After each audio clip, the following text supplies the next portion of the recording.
Welcome to Human Monsters and this edition of True Crime News. I used to do it with a co-host, but I couldn't count on anybody to stick with it for the long term, so it's just me this time. So our first story, headline is Man Charged with Interference with Dead Body Following Incident in Toronto's East End. Police. Source, CTV News. A 67-year-old man is facing charges for improperly interfering with a dead body, as they put it, following an incident in Toronto's East End.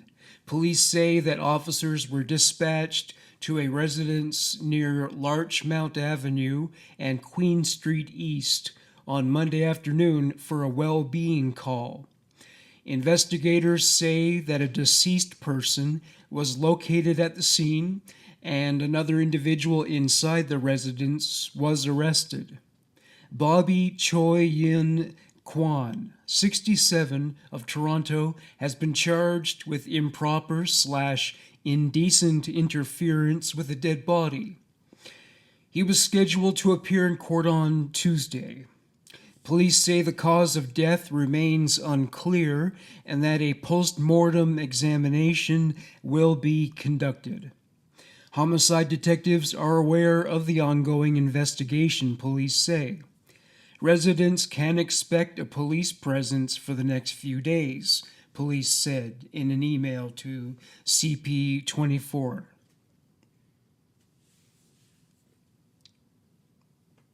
Toronto police arrest a man accused of hiding dead body. Source, cbc.ca. Police appealed for the public's help in June to locate Regine Hermel Perron.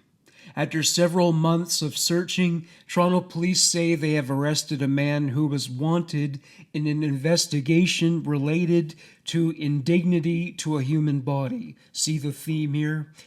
The accused is now also facing several other charges. In June, police asked for the public's help searching for 52-year-old Regine Hermel Perron.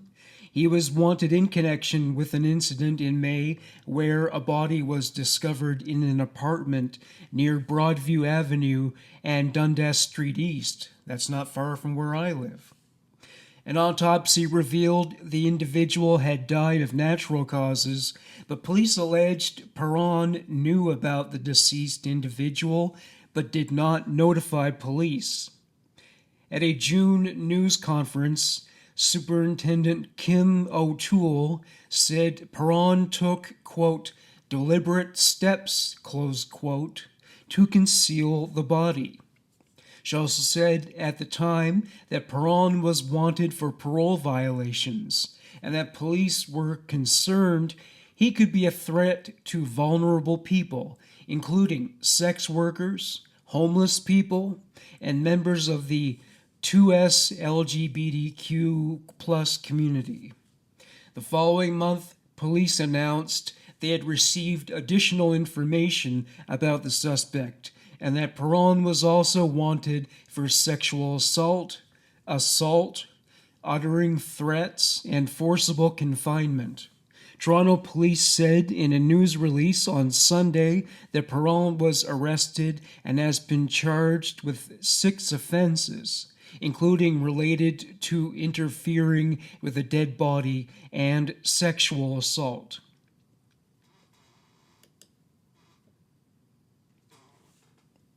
Murder, indignity to a dead body, charges laid in connection to 2022 homicide. Source, canoraminaranews.com. The Ontario Provincial Police, OPP, are continuing to unravel the tragic consequences surrounding a loss of life from Whitefish Bay. According to the OPP, who have been investigating the matter in question in partnership with the Treaty 3 Police Service, on September 4th, 2022, 45-year-old Boyford Cowley was reported missing in Magwanning First Nation, Whitefish Bay.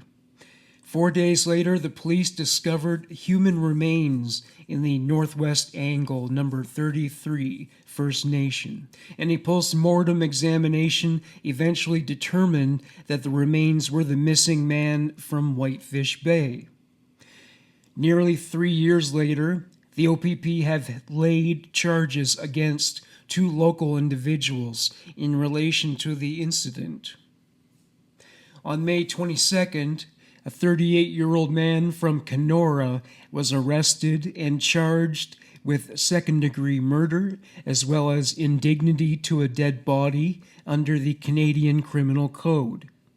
A few days before that, a 24-year-old woman from Whitefish Bay was also charged with indignity to a dead body related to the case, as well as obstructing the investigation. Both of the accused were remanded into custody and are set to appear before a judge in Kenora. Previously, 2 others have been charged in connection with the alleged crime, including a 29-year-old man from Whitefish Bay and a 23-year-old woman from Kenora in late 2022. T3PS and the OPP Northwest Region Crime Unit are continuing the investigation under the direction of the OPP Criminal Investigation Branch, in conjunction with the Office of the Chief Coroner and the Ontario Forensic Pathology Service.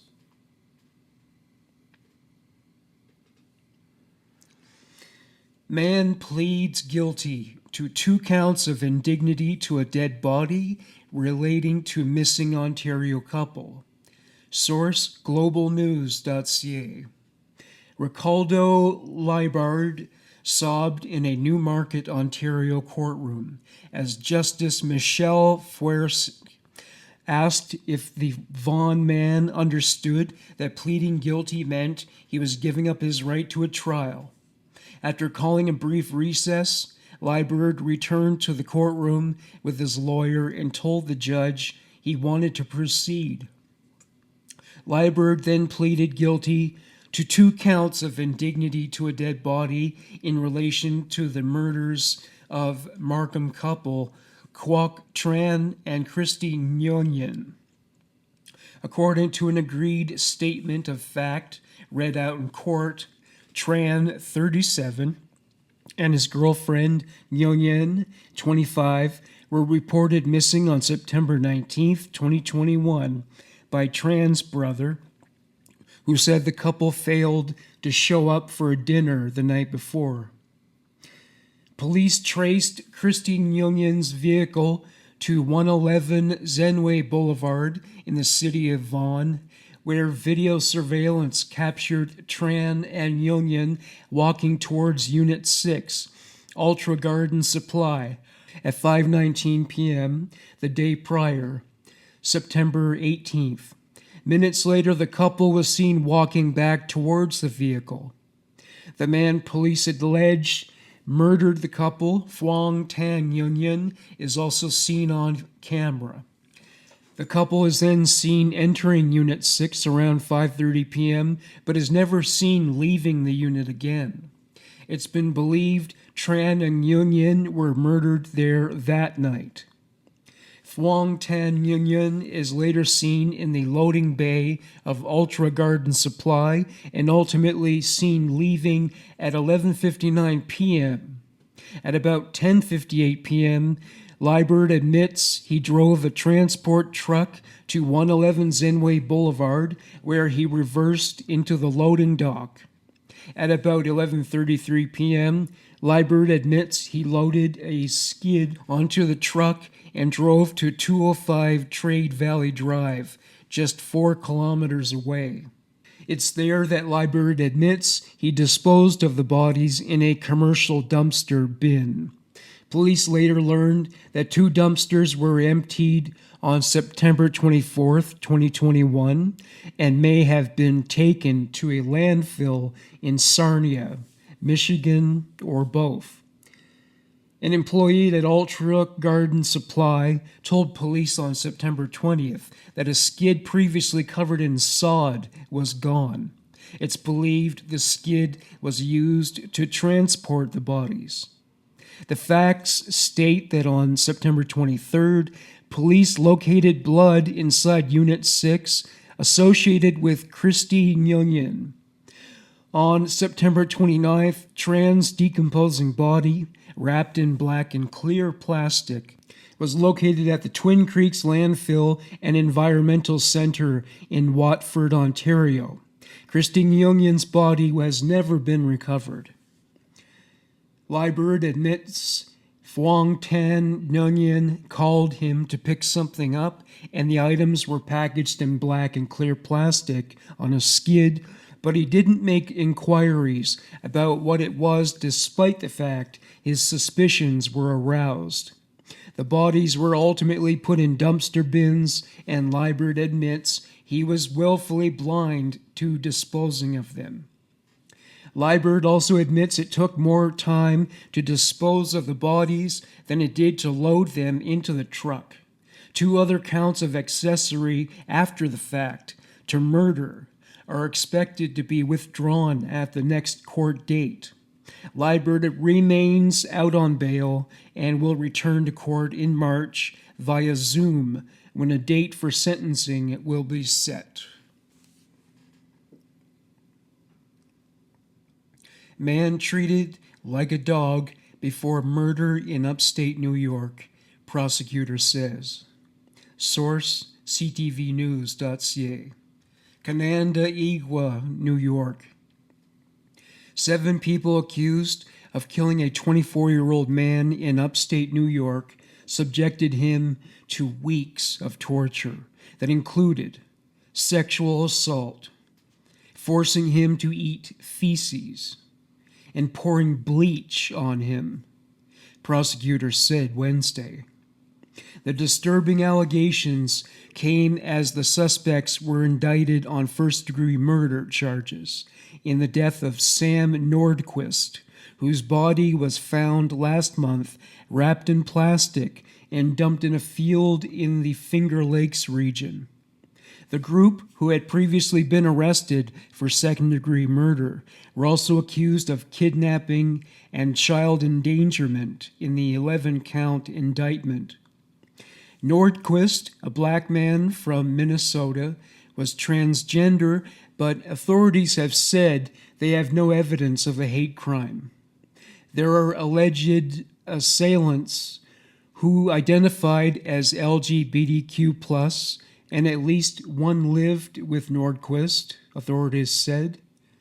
While not a hate crime, Ontario County Assistant District Attorney Kelly Wolford said at a news conference that Nordquist was treated, quote, like a dog, closed quote, in the month before his death on February 2nd. Sam was beaten, assaulted, sexually abused, starved, held captive, and we cannot make sense of that, Wolford said. We cannot put that on his gender, and we cannot put that on his race. And I know many will ask the question, why? Well, as I stand here today as a human being, we'll never know the answer why. Wolford said the top charge was increased to first-degree murder because Nordquist was tortured. One defendant, Precious Arzuaga, was charged with coercing 2 children, aged 7 and 12, to take part in the activity outlined in the indictment. The other 6 people charged with murder are Patrick Goodwin, Kyle Sage, Jennifer Quijano, Emily Motyaka, Kimberly Sochia, and Thomas Eves. There was no arraignment date. Emails and messages were left with attorneys for 6 of the defendants Wednesday. Nordquist was reported missing on February 9th. Police said he arrived in New York in September and had lost contact with loved ones this year. The initial arrests were made after police searched a room at the Paddy's Lodge motel in Canandaigua, New York, the last place Nordquist was known to be staying. Nordquist's mother has told Syracuse.com that he left Minnesota for New York in September to meet a woman he had become romantically involved with after connecting online. Linda Nordquist said her son was supposed to fly home in October, but decided to stay longer to work on the relationship.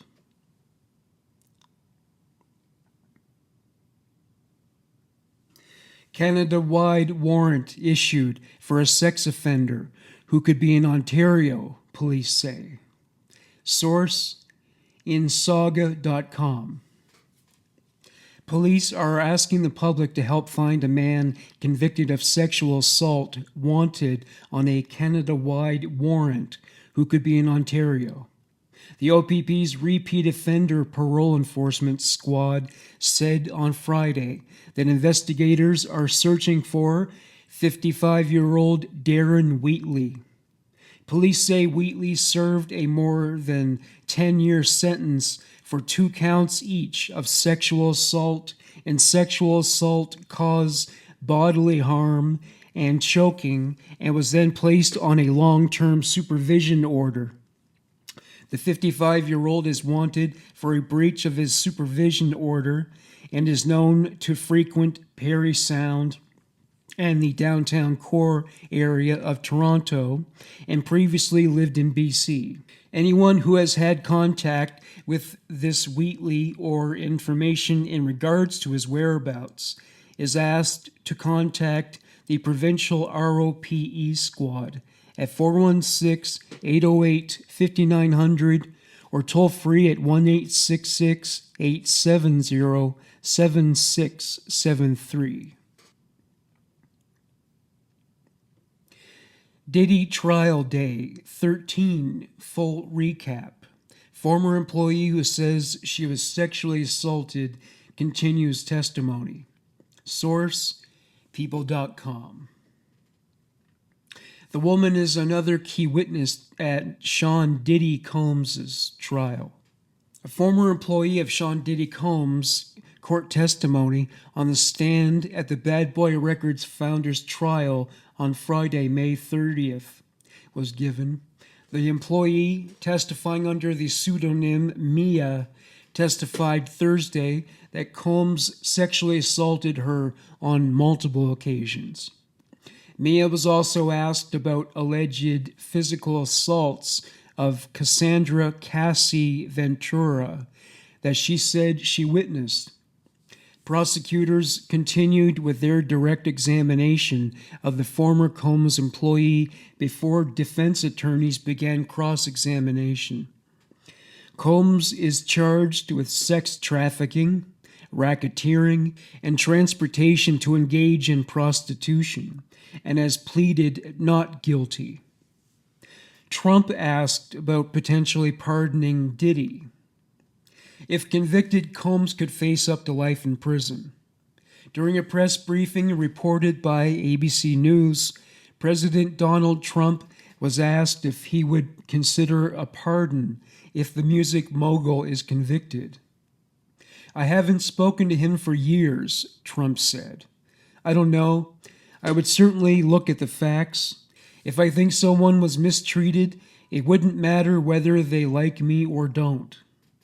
Mia says Diddy reached out to her following Cassie's lawsuit. Ventura's lawsuit against Combs in November 2023 set off a wave of other lawsuits that followed and preceded the federal charges he now faces. Mia testified that after Ventura sued Combs, his security guard, D-Rock, reached out and said that the music mogul missed her. D-Rock told Mia that Combs really wanted to talk to her and suggested that she could say something publicly, she testified. Not wanting to talk to Combs, Mia testified that she was terrified and hard to come up with a game plan on how to respond. She said she played dumb because I didn't want my life to be in danger. Eventually, Combs reached out directly, Mia said, and she responded by throwing her phone and running outside. In December 2023, Mia said D-Rock messaged her again and said Combs wanted to talk. "Oh my God, it's not going to stop," she recalled thinking. Mia said she believed Combs wanted D-Rock to contact her and make sure she wasn't a threat. Mia testified that Combs once threatened her job and life after Ventura declined to answer his calls. The 2015 incident stemmed from Ventura having found out Combs had seen another woman during their relationship, Mia testified. In a text to Combs' chief of staff that was shown to the court, Mia wrote that her boss was, quote, slurring and saying irrational things, close quote. She told the court she had night terrors as a result.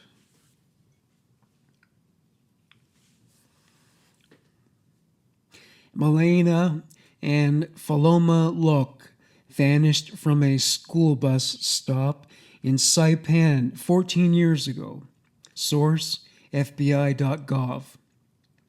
On May 25, 2011, 9-year-old Malena Locke and her 10-year-old sister, Paloma, vanished from the island of Saipan while they waited to board a school bus. The Commonwealth of the Northern Mariana Islands Department of Public Safety received a call that afternoon after the sisters failed to report to or return home from school. The FBI was brought in the same day to help find the girls. But after more than a decade of searching, an effort conducted in lockstep with the community and federal and Commonwealth partners, Paloma and Malena are still missing. As the 14th anniversary of their disappearance approaches, FBI Honolulu is encouraging the public to share any information they may have about what might have happened to the girls. The field office is also reminding the public that the Bureau is offering an award of up to $25,000 for information that leads to Paloma and Malena's whereabouts. Who were Malena and Paloma? Paloma and Malena Locke were born and raised in Saipan and called the village of Aztao home. They were two girls of Chamorro descent and daughters of Germain Quitugua, who is from the Quitugua family, said retired FBI agent Haitian Park, who led the FBI's investigation into the disappearance for more than a decade. They were children of the community, meaning we probably saw them at some point or another, being a small island. And when they went missing, everybody kind of knew who they were. When the Bureau spoke to personnel from the girls' school, he recalled, they were utterly shocked. The girls, especially Paloma, were known for their pleasant demeanors and constant smiles, he noted. People want to find out what happened to these girls, Park said. They want to bring these girls back. At the time of their disappearance, 9-year-old Malena stood about 4 feet tall, weighed about 65 pounds, and had a birthmark on her left cheek. She has brown hair and brown eyes and was last seen wearing a white blouse and blue jeans. Her birthday is February 13th. You can view Malena's missing person poster to learn more about her. 10-year-old Paloma stood about 5 foot 1 inches tall and weighed about 90 pounds. Like her little sister, she has brown hair and brown eyes. She was last seen wearing a light green shirt with a butterfly design and blue jeans. Her birthday is February 9th. You can view Valoma's missing person poster to learn more about her. The FBI has been investigating Faloma and Melena's disappearance since May 25, 2011. The Bureau has legal jurisdiction to investigate federal crimes in U.S. territories, like the Commonwealth of the Northern Mariana Islands, where Saipan is located. The FBI's Honolulu division even has a satellite office on Saipan. Since May 2011, federal agencies, including the U.S. Marshal Service, the Drug Enforcement Administration, and the Department of Homeland Security, have partnered with the FBI and CNMI authorities to search for the girls. The local community also played a major role in the early part of the investigation, helping scour Saipan's unique terrain for signs of Faloma and Melena. We had law enforcement officers and government agencies flying to Saipan to support us, but it took people on the ground to help us look further into the jungle, where they knew the land, they knew the woods, they knew the back jungle, back beaches, Park said. The FBI has also searched the waters surrounding Saipan and conducted aircraft and seafaring vessel inquiries, since the island is only reachable by air or sea, for signs of the girls. Unfortunately, these exhaustive efforts and extensive witness interviews haven't yielded any answers. There's no conclusion to where these girls might have ended up, Park said. Our hopes we find these girls alive somewhere. The girls' disappearance has profoundly impacted Faloma and Melena's families and community, investigators said. They left a big hole in a lot of people's hearts, left a lot of questions unanswered, Park said. The incident also shattered Saipan's reputation for being a safe place for children to roam. It's a very loving community, and that is why it was so detrimental when this occurred, because that safety was snatched from the community, said FBI Special Agent Rick Bauer, who's currently leading this case for FBI Honolulu. That's just another reason to drive us and the law enforcement and the community to get answers. Looking for clues on the coconut wire. Investigators say additional clues in this case may come from across an ocean. A large number of Micronesians have migrated to the continental United States, mainly to the Pacific Northwest, but also to states like Idaho and Texas. Since the Micronesian community's bonds are strong, a steady flow of individuals in the diaspora travel home to attend annual community events. Likewise, Saipan residents frequently travel to the continental U.S. to visit friends and loved ones. Chatter between current and former Saipan residents naturally ensues, a phenomenon Park said is known as the coconut wire. And he said, news travels fast. For this reason, the FBI is also asking anyone who might have heard information about Faloma and Melena's whereabouts through the grapevine on either side of the Pacific Ocean to come forward. We want to reach out to those Micronesians that might have been here during that time or heard something, he said. We want to see if they want to come forward, help us, help the family, bring closure, or give us some evidence that we can use. If you have any information about Faloma and Melena's whereabouts or what might have happened to them, even if you've already spoken with law enforcement about this case, we encourage you to contact the FBI. You can submit tips by phone at 1-800-CALL-FBI, 1-800-225-5324, or online at tips.fbi.gov. Tips may be shared anonymously, and no detail is too small to potentially help investigators solve this case. We believe there are people out there that know something, Bauer said. No matter how big or how little it may be, it could be something that law enforcement can use in solving this mystery. Devil in the Ozarks. The FBI offers $20,000 reward for capture of former Arkansas police chief on the run. Authorities warn Grant Hardin is dangerous as FBI and state police search wooded areas near the Ozarks. Source, foxnews.com. The FBI is offering a $20,000 reward for information leading to the recapture of a former Arkansas police chief serving time for murder and rape, dubbed the Devil in the Ozarks, who escaped on the afternoon of May 25th. Former Gateway Police Department Chief Grant Hardin, 56, escaped from the North Central Unit, a medium security prison that Sunday afternoon in Calico Rock, according to the Arkansas Department of Corrections.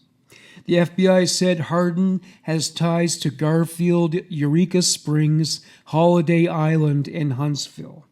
The FBI's Little Rock field office is assisting the U.S. Marshal Service, the Arkansas Department of Corrections, and the Arkansas State Police with the search for and apprehension of Grant Matthew Hardin, reads an FBI wanted poster. Former FBI agent Rob D'Amico told Fox and Friends Friday morning that Hardin's past as a police chief may give him a unique advantage on the run. I think it makes it a lot more challenging. He knows how they do it. He knows what they look for. He knows how they follow leads. He knows how they do surveillance, D'Amico said. The former FBI agent noted that there are likely many unmanned, unlocked cabins and sheds in wooded areas around Stone County, which is located east of the Ozark Mountains. ADC Communications Director Rand Champion said during a Wednesday news conference that authorities are fairly confident in the route they believe Hardin took when he escaped prison and his current location in the region. Based on the information that we have and the experience of our teams, they feel fairly confident that he is still fairly close to this region, Champion said, noting that, quote, all it takes is one vehicle for Hardin to use to travel elsewhere, though officials have established a perimeter around the area of Stone County. As of this time, they are still very confident that he is in the area, Champion said. Champion said the public should assume Hardin is a very dangerous individual, and there is a risk he may commit more crimes while he is on the run. Photos that the Stone County Sheriff's Office posted to social media show Hardin wearing an ADC-style uniform during his escape through a Sally Port, though Champion said the uniform he was wearing was not an official uniform. Hardin was sentenced to 30 years for murder plus additional time for rape. He pleaded guilty to the 2017 murder of James Appleton, 59, a city water employee who was found shot in the face inside his work truck, KNWA reported. While Hardin was being booked into the state prison around that time, officials submitted his DNA sample into a database. His DNA ended up linking him to the rape cold case of a teacher in 1997, the outlet reported. Hardin ended up pleading guilty in that case in 2019, according to KNWA. The former police chief's escape came 2 days after 10 prisoners escaped a correctional facility in New Orleans, 8 of whom have since been recaptured, while 2 remain at large. Hardin is described as a 6-foot white male weighing approximately 259 pounds. The FBI is asking tipsters to call 1-800-CALL-FBI with any information concerning the escapee. Russell Brand pleads not guilty to rape and sexual assault charges. Source, CBSNews.com. Actor and comedian Russell Brand pleaded not guilty in a London court to rape and sexual assault charges involving 4 women dating back more than 25 years. Brand, who turns 50 next week, denied 2 counts of rape, 2 counts of sexual assault, and 1 count of indecent assault. He said not guilty after each charge was read in Southwark Crown Court. Prosecutors said the offenses took place between 1999 and 2005, one in the English seaside town of Bournemouth and the other 3 in London. Brand did not speak to reporters as he arrived at court, wearing dark sunglasses, a suit jacket, a black collared shirt open below his chest, and black jeans. He is accused of raping a woman at a hotel room in Bournemouth when she attended a 1999 Labour Party conference and met him at an event where he was performing. A second woman said Brand grabbed her forearm and attempted to drag her into a men's toilet at a television station in London in 2001.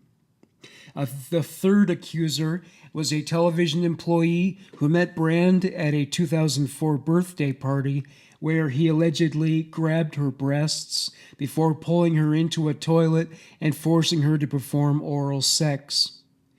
The final accuser worked at a radio station and met Brand while he was working on a spin-off of the Big Brother reality television program between 2004 and 2005. British law protects the identity of victims of alleged sexual violence.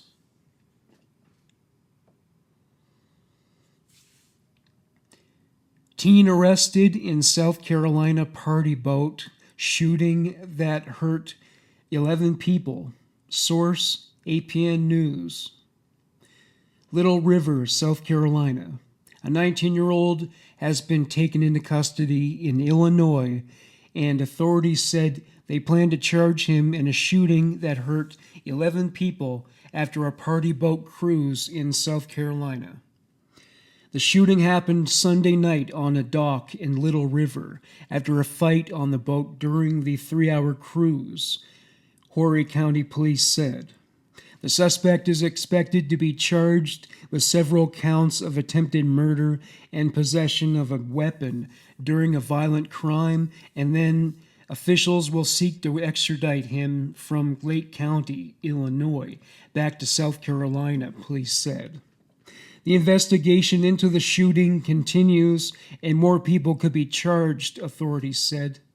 Officials said 120 people partied on the boat over the holiday weekend and were leaving on the dock when the shooting happened. 10 people were wounded by gunfire, mostly on the lower parts of their body, and 1 person was hurt by a falling speaker, authorities said. Investigators think only 1 person fired shots. They didn't say what started the dispute on the boat and how it led to the shooting on the dock, and also would not say what kind of weapon was used.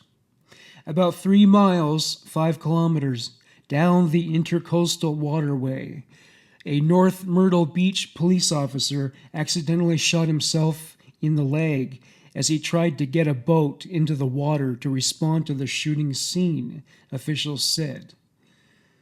Little River is about 20 miles, 32 kilometers, northeast of Myrtle Beach. The fishing village is known for its docks and marinas, where fishing expeditions, casino boats, and several dolphin cruises leave daily. Liverpool parade. Paul Doyle warned he could face further charges as he makes emotional appearance in courtroom over crash which left 79 injured. Source, dailymail.co.uk. The suspected driver of a car that plowed into a crowd at Liverpool's Premier League victory parade was today remanded in custody as he made an emotional appearance in court just hours after he was charged over the crash. Liverpool Magistrates Court was heard father of three, Paul Doyle, 53, used his car deliberately as a weapon on Monday when 79 people were injured while celebrating in the city center. Arriving at court in a police van, Doyle was remanded into custody to appear before Liverpool Crown Court. He faces 2 counts of wounding with intent, 2 counts of causing grievous bodily harm with intent, 2 counts of attempted grievous bodily harm with intent, and 1 count of dangerous driving.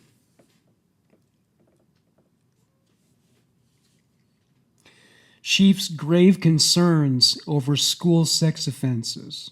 Source BBC.com. A police chief has called for more action to tackle sexual violence in a county's schools after an investigation revealed the scale of the problem. Norfolk's Police and Crime Commissioner, PCC, Sarah Taylor, said she had grave concerns after figures obtained through a Freedom of Information request showed 444 sexual offenses had been reported at local schools since 2020. Children under 6 were among those accused of rape and sexual assault by fellow pupils, while in cases where the alleged victim's gender was disclosed, figures showed nearly 70% of the victims were girls. There were almost 300 offenses reported at secondary schools, while 14% of the crimes occurred in primary schools. The new figures, obtained through an FOI request by the local Democracy Reporting Service, have sparked fears that peer-on-peer abuse between younger children is on the rise. There were warnings the issue could be even larger than the figures suggest due to underreporting of violent and sexual behavior in schools. Responding to the findings, the PCC said her office was developing an action plan to tackle sexual violence in schools to create long-lasting change. That even one child might suffer such serious sexual offenses while in what should be one of the safest of places, school, is a grave concern, Ms. Taylor said. More work needs to be done to tackle sexual offenses in all forms in our schools. School watchdog Ofsted warned that sexual abuse and harassment of girls had become normalized in schools. What do the figures show? Since 2020, 444 sexual offenses were reported at Norfolk schools, according to police figures. Of the alleged crimes reported in the last 5 years, 14%, 63, occurred at primary schools, including among nursery-age children. Figures show 45 children aged 10 and under were accused of crimes, including rape and sexual assault. There were 8 children aged 5 and under named as suspects in sexual assaults on girls and boys under 13. 2 children aged 5 and under were also named as suspects for the rape of a boy under 13. Of the recorded offenses, 297, 67%, occurred at secondary schools. Sexual assault on females aged 13 or over was the most reported crime, with 157 offenses recorded. There were also 58 sexual assaults on girls under 13 recorded. Children aged between 11 and 15 made up about 70% of suspects for these 2 crimes. Comparatively, 47 sexual assaults on boys aged 13 and over and 46 on boys aged under 13 were reported. Norfolk police confirmed 404 suspects had been charged for sex offenses committed in the schools since 2020. However, when children under 10 had been accused of offenses, they were not considered to have reached an age of criminal responsibility and could not be charged. Some recorded offenses would have been historical crimes, but were included in the data as they were reported in the past 5 years. Man arrested in human trafficking investigation, Bloor Street and Islington Avenue area. Source, Toronto Police Service. Published Thursday, May 29th, 2025. The Toronto Police Service is making the public aware of an arrest made in a human trafficking investigation. The Toronto Police Service's Toronto Trafficking Unit commenced an investigation in April 2025.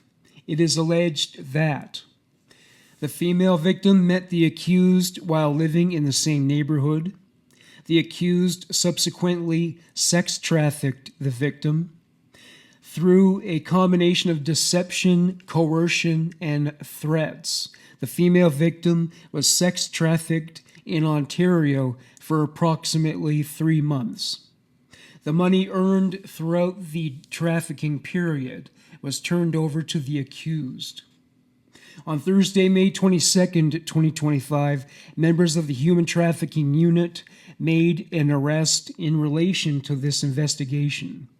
Christian Roshi, 22, of Toronto, has been arrested and charged with trafficking in person by recruiting, trafficking in persons by exercising control, carry concealed weapon, point firearm, assault with a weapon, possess weapon, etc., for committing an offense, uttering threats, cause bodily harm, procuring, exercising control, advertising another person's sexual services, financial, material benefit, trafficking person over 18, material benefit from sexual services, trafficking in Schedule 1 substance, breach of probation, firearm, breach of probation, keep the peace, possess firearm while prohibited,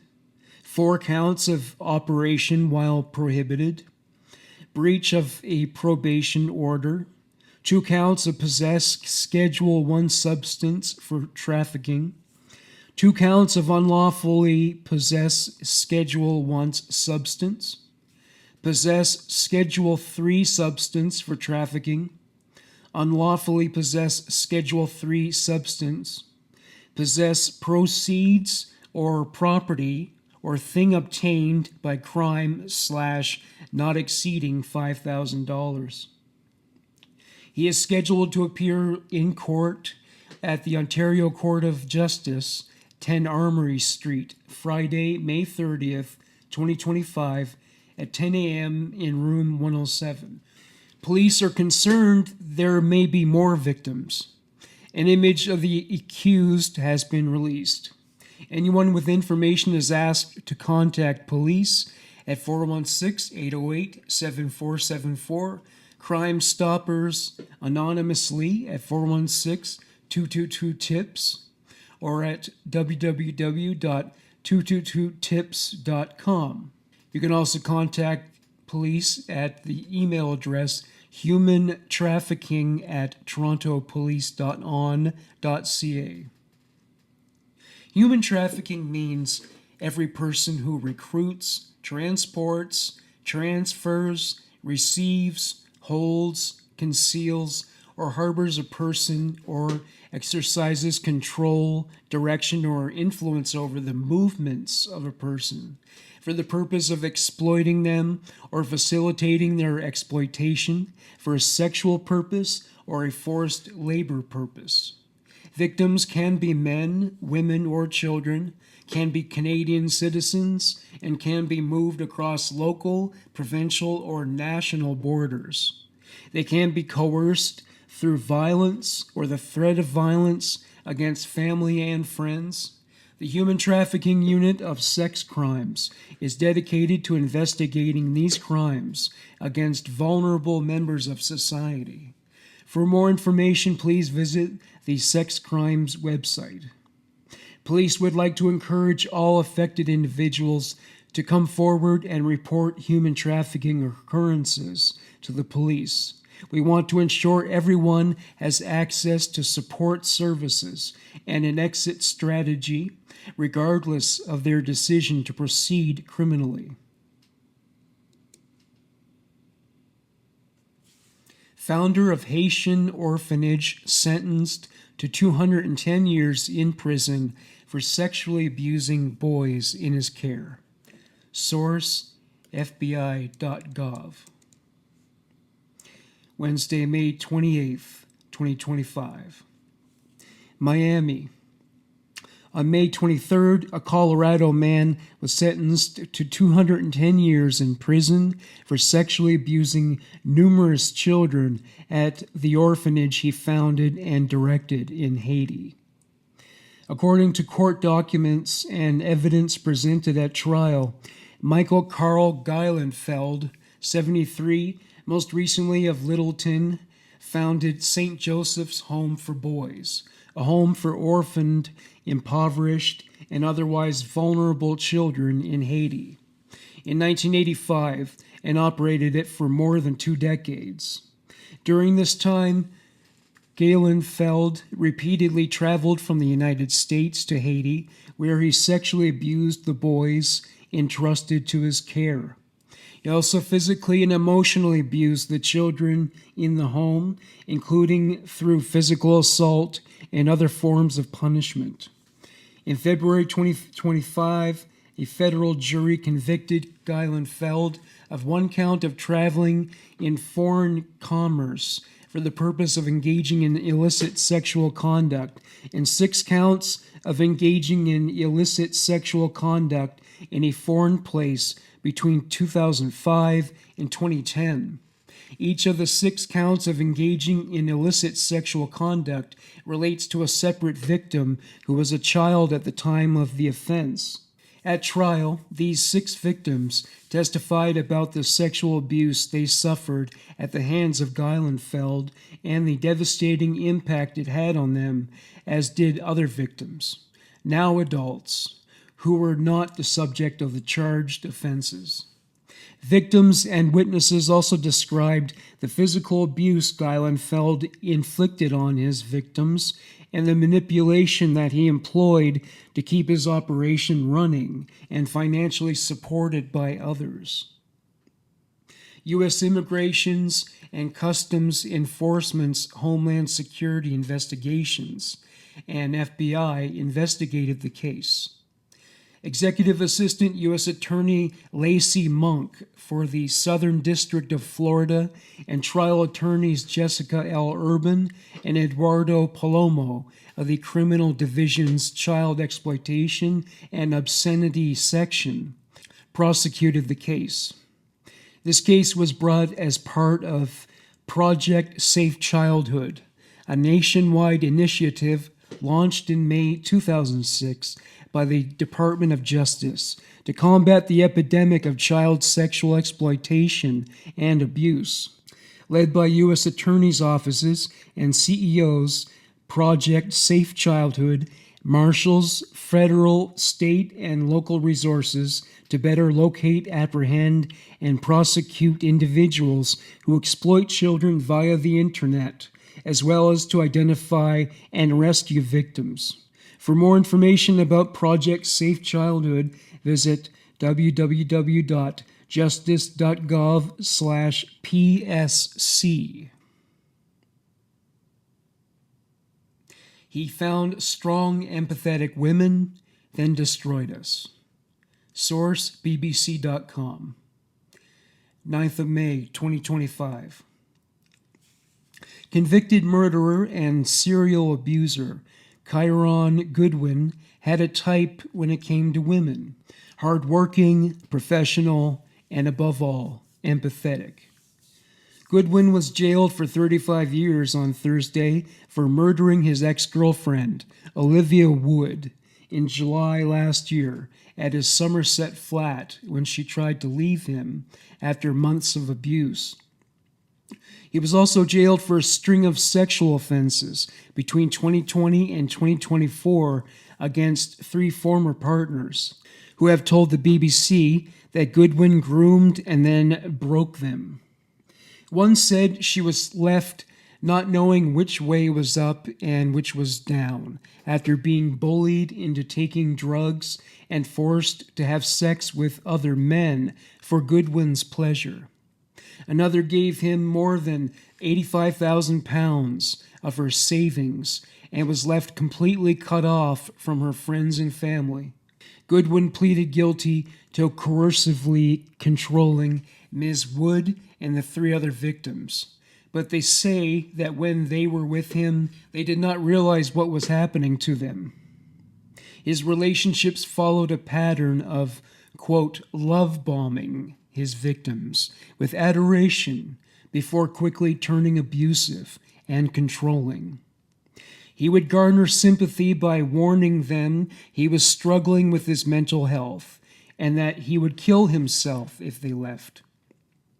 They handed over tens of thousands of pounds of their savings to support him, much of which was spent on his cocaine habit.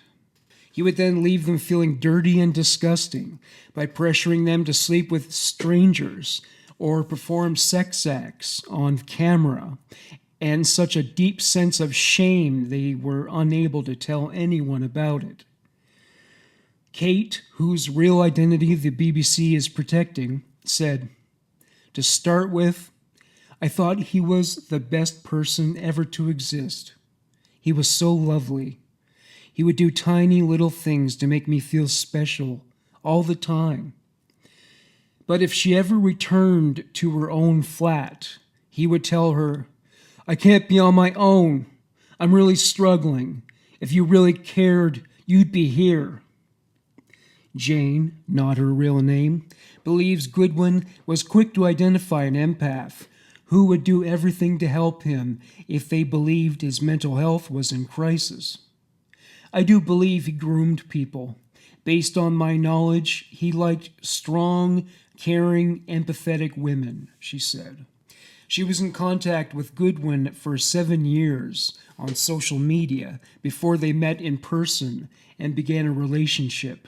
And she believes he would keep women, quote, in the wings as future victims. Sarah, not her real name, remembers Goodwin having panic attacks at night and him telling her he, quote, didn't feel loved. "I just felt like I had to be there to protect him and make him feel loved," Sarah said. He had a unique approach to isolating them from friends and family by forcing them to narrate warped sexual fantasies involving loved ones if they received calls or messages from them. Eventually, all 3 victims had largely cut contact with their support network to avoid the ordeal. Each described finally agreeing to Goodwin's demands to sleep with a stranger after relentless pressure and abuse from him. "He kept telling me that I was weird and everyone else does this, and I'm so boring and I'm so vanilla and just do it," Kate said. When she finally gave in, she said, "I felt so dirty and disgusting. I was so ashamed. I had done something even though I was made to do it." It was the same experience for Sarah, who was told she was frigid and boring. "Your confidence just goes completely, and when you don't feel good enough," she said. "Over the first 3 months, he'd worn me down so much. I didn't know which way was up and which way was down. I didn't know myself anymore." Jane would be verbally abused ignored for days on end, or compared to Goodwin's ex-partners when she tried to resist his sexual demands. It never stopped, and his wants got more extreme, and his kinks got more extreme, and I tried, and I gave in so much to what he wanted me to do, and it was never enough, Jane said. By the end of the relationship, I didn't recognize myself anymore. I didn't have an identity anymore. I hated myself in the end. Jane lost the entirety of the 85,000 pounds she had saved for a deposit during her 18-month relationship with Goodwin and ended up in debt because she would give him cash or buy him things just to give herself a brief period of calm from his moods. She now struggles with post-traumatic stress disorder and is currently unable to work. Despite everything, Jane still felt she loved Goodwin when she left him and only went to the police when he began seeing Ms. Wood because she feared for her safety. Like her, Ms. Wood was someone Goodwin had been talking to for several years online. I was so scared he was going to hurt this person, Jane said. I didn't understand how he could go from screaming and shouting and hitting me and being so violent and being so aggressive, then suddenly being okay. Scared someone else would suffer, she went to police in June, a month before Olivia was murdered.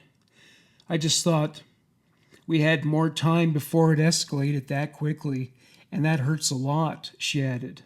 All three retreated into themselves to try to protect themselves from what Goodwin was making them do. It was like I had separated myself into two people, so there was the real me that was still somewhere inside, and there was the second me that was just trying to survive, Kate said. Sarah said, I just went numb. I just did what I needed to do to survive. The law against coercive control came into force a decade ago, but neither Sarah or Jane were aware of it. I didn't even know the term gaslighting or narcissist, love bombing, certainly not coercive control, Sarah said. I didn't know it was an offense, and if I did, I can't say it would have changed anything. Jane was aware and had even researched the term, but at the time refused to believe Goodwin's behavior was deliberate. I was trying to educate myself because I wanted to understand how I could navigate it because I didn't blame him, she said. There was always a reason or a justification, or it was his mental health issues. I thought he doesn't mean to do this. He's not trying to hurt me. But now that I'm out of it, I definitely think he knew what he was doing. She continued, at one point, he convinced me I was a narcissist, that I was abusing him. The games abusers are playing with you all the time. You don't have the headspace to think. He got so much in my head that he made me believe I was doing it, or I was making it up, or I was exaggerating. And I kind of just accepted that was my life, and that's what I deserved. Thank you for listening to Human Monsters. Bye for now.